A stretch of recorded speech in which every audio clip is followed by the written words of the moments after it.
ખારાખોડા road પરથી સ્કોર્પિયોમાંથી વિદેશી દારૂનો જથ્થો ઝડપાયો છે. થરાદ પોલીસે ₹18.83 લાખથી વધુનો મુદ્દામાલ કબજે કરી 2 આરોપીઓને ઝડપી પાડ્યા હતા.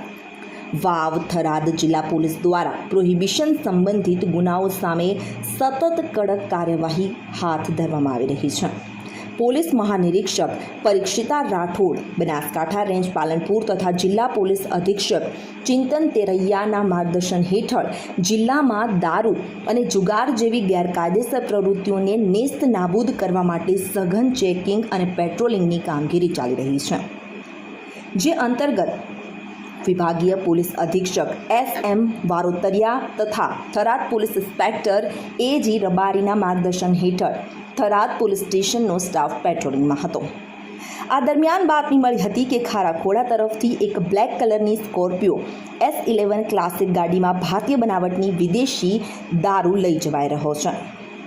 મળેલી બાતમીના આધારે પોલીસે ખારાખોડા રોડ ઉપર વોચ ગોઠવી અને સ્કોર્પિયો S11 ક્લાસિક ગાડી અટકાવી તપાસ કરતા ગાડી ઉપર ખોટી નંબર પ્લેટ GJ05JO0555 લગાવેલી હોવાનું સામે આવ્યું હતું, જ્યારે ગાડીનો સાચો નંબર RJ12UA5486 હોવાનું જાણવા મળ્યું હતું.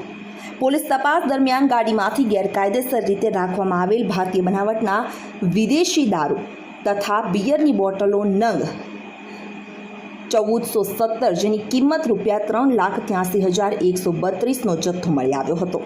આ ઉપરાંત સ્કોર્પિયો ગાડી અને નંબર પ્લેટ સહિત કુલ ₹18,83,132નો મુદ્દામાલ કબજે કરવામાં આવ્યો હતો.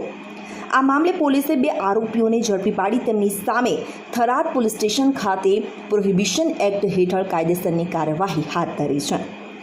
જેમાં ઝડપાયેલા આરોપીઓમાં પ્રથમ દિનેશ કુમાર ઉર્ફે કરશન કુમાર ચેલારામજી રબારી, જ્યારે બીજો સ્વરૂપસિંહ કુલસિંહ અચળસિંહ રાવણા રાજપૂત. આ આરોપીઓના નામ સામે આવ્યા છે. અહેવાલ દિલીપસિંહ રાજપૂત, વાવ થરાદ, બનાસકાંઠા.